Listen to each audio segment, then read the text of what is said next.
incredibly inspired. This, I believe, maybe less than 2 years ago, we were here for a groundbreaking. To see now this world-class facility come to life is a testament to what is possible in Africa and what is possible, especially here in Rwanda.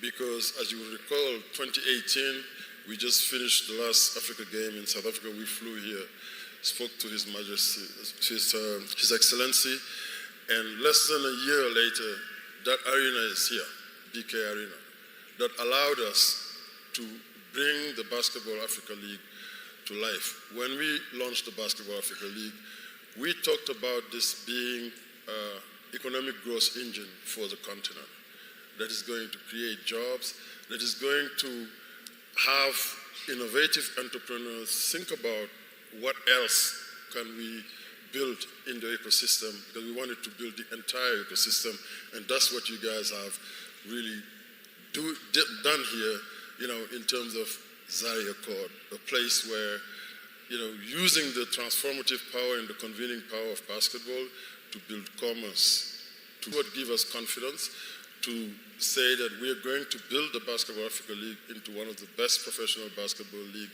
in years to come.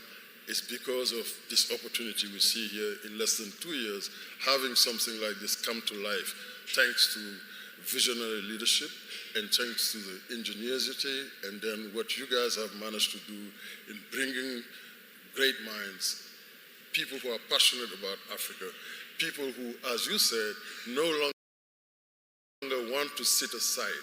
We want to take our destiny in our own hands in a big way. Thank you. Thanks, Amadou. Thank you. That's awesome. So I'm going to give a couple shout-outs, and they don't like me giving the shout-outs. So somebody that's made this thing move a little and really works hard, and I call her, or I'll tell my wife, call her, Ange Kagame. She doesn't want me to mention her. Yes, she's a driving force, and keep going because you're building, you're growing. My boy Fred Swanika, I know you've, ALX they occupied that workspace over there. Thank you for your vision. When we did the groundbreaking, we walked through some of the spaces, and Fred said to me, I'm getting that space, keep that space for me. And you came through with it. Acha Leke, my boy, right there, investor in this. Thank you for your support. You're great.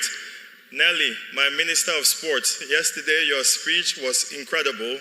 You've given us so much encouragement with Giants of Africa and everything we're doing here. So thank you. Women in sports, yes, let's move. Speaking about women in sports, Claire, can you come up here for 1 second? Yeah.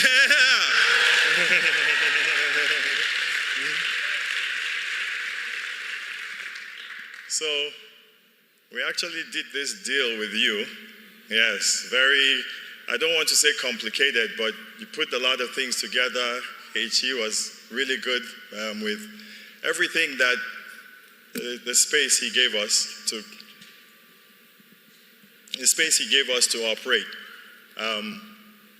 You now work in the NBA, yes, as the leader of NBA Africa.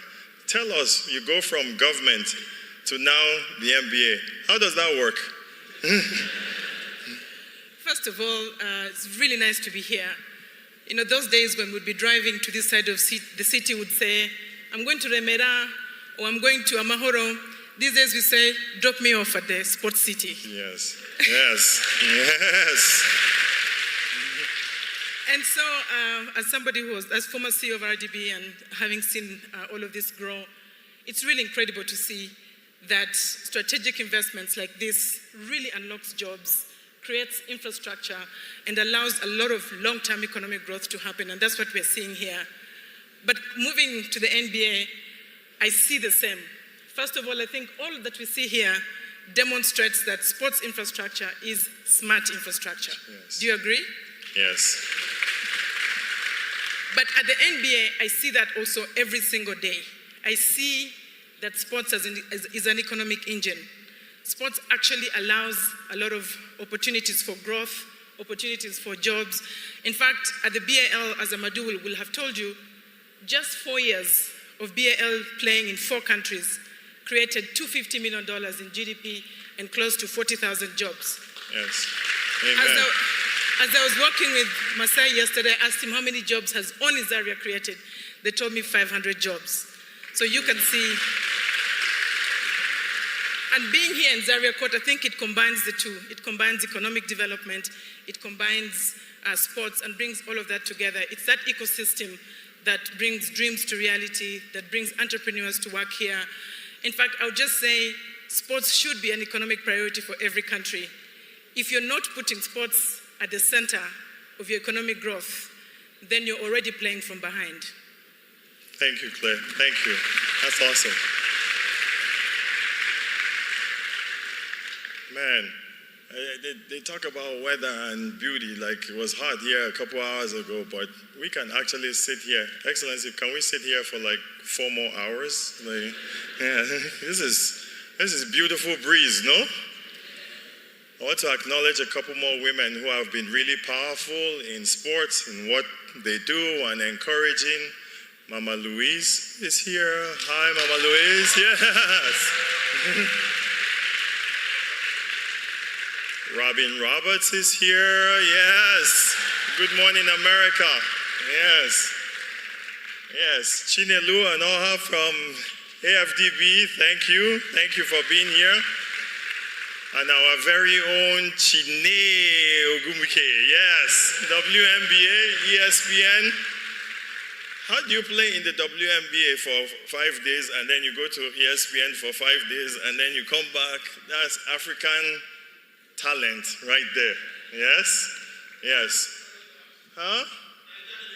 At all. At all. This is beautiful. So, when we talk about how these partnerships are made and how these things work, here has been a symbol. Trying to work with a couple countries, and I'm not throwing shade on any country because we're going to push them to actually do this. And we're going to use everything from top to bottom here as the template. So, we did this deal with RDB when Claire was there. Now, John Guy, Africa, you are the man in charge here. Okay, come and tell us, come. Your microphone is right there.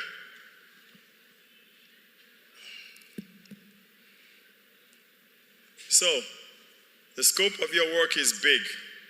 I've seen you in Germany, seen you in LA, seen you in All Star, seen you in all these places trying to do deals and trying to bring partnerships here.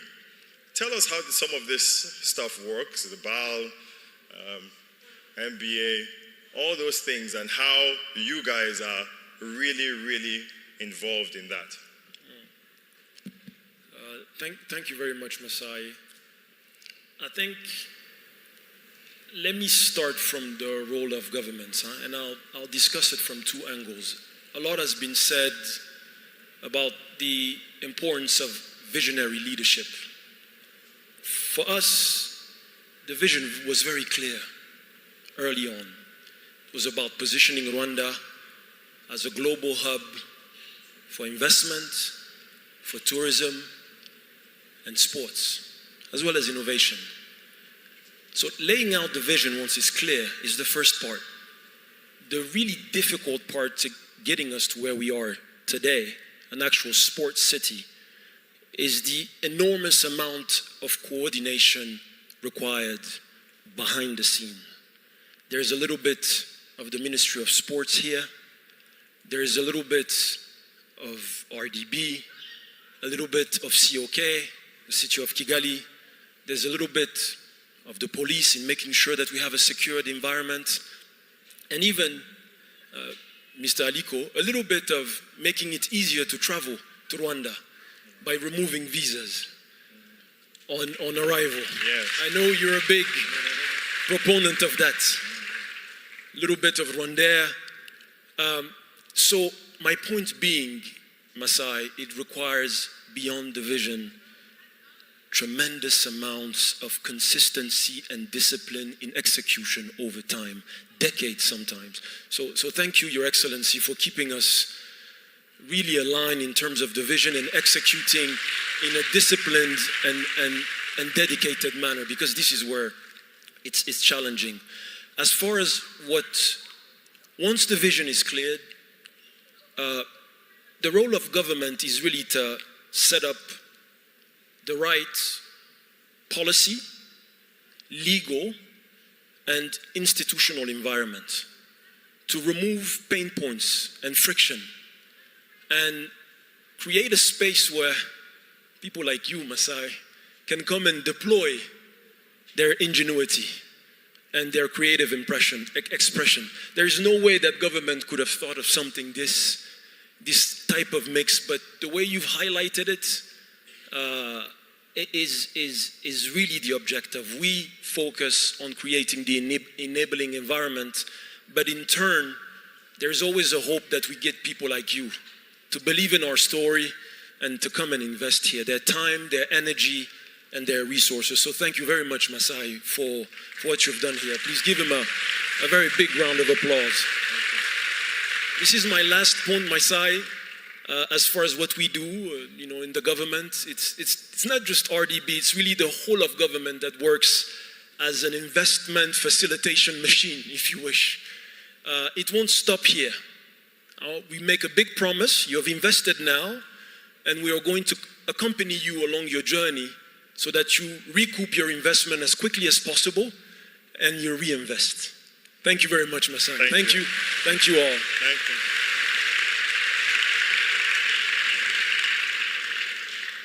I am so happy. I'm so happy.